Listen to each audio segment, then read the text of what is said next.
अगर आप शादीशुदा हैं और अचानक से आपको नौकरी लग जाती है और उसके बाद अगर आपने दूसरी शादी की तो फिर आपकी नौकरी खत्म कर दी जाएगी। ये कहना है बिहार के डीजीपी का। पहले अपना शादी कर लिया और उसके बाद जब सब इंस्पेक्टर हो गए तो दूसरी शादी के लिए पहले को छोड़ के कर।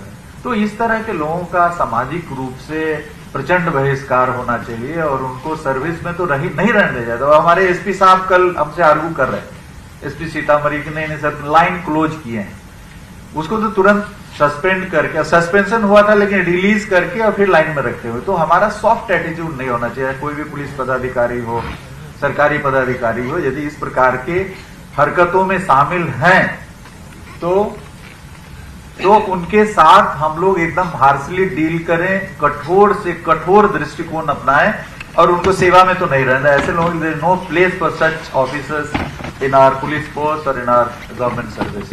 बिहार के डीजीपी ने साफ साफ तमाम जितने भी पुलिस अधिकारी हैं उनको ये कह दिया है कि अगर दहेज लेने के मामले में आप संलिप्त पाते हैं, अगर आप दूसरी शादी करते हैं तो ऐसे में आपकी सरकारी नौकरी खत्म कर दी जाएगी।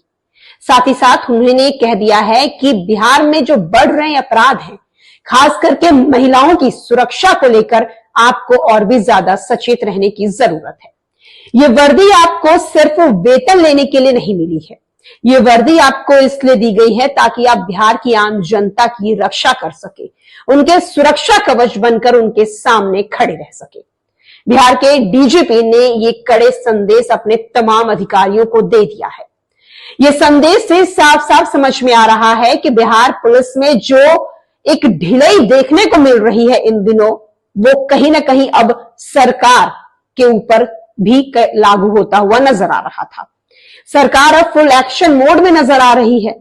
कहीं ना कहीं डीजीपी के संदेश से ये देखने को मिल रहा है कि बिहार की जनता की सुरक्षा की जिम्मेदारी हर एक पुलिस अधिकारियों को काफी अच्छे से करनी होगी।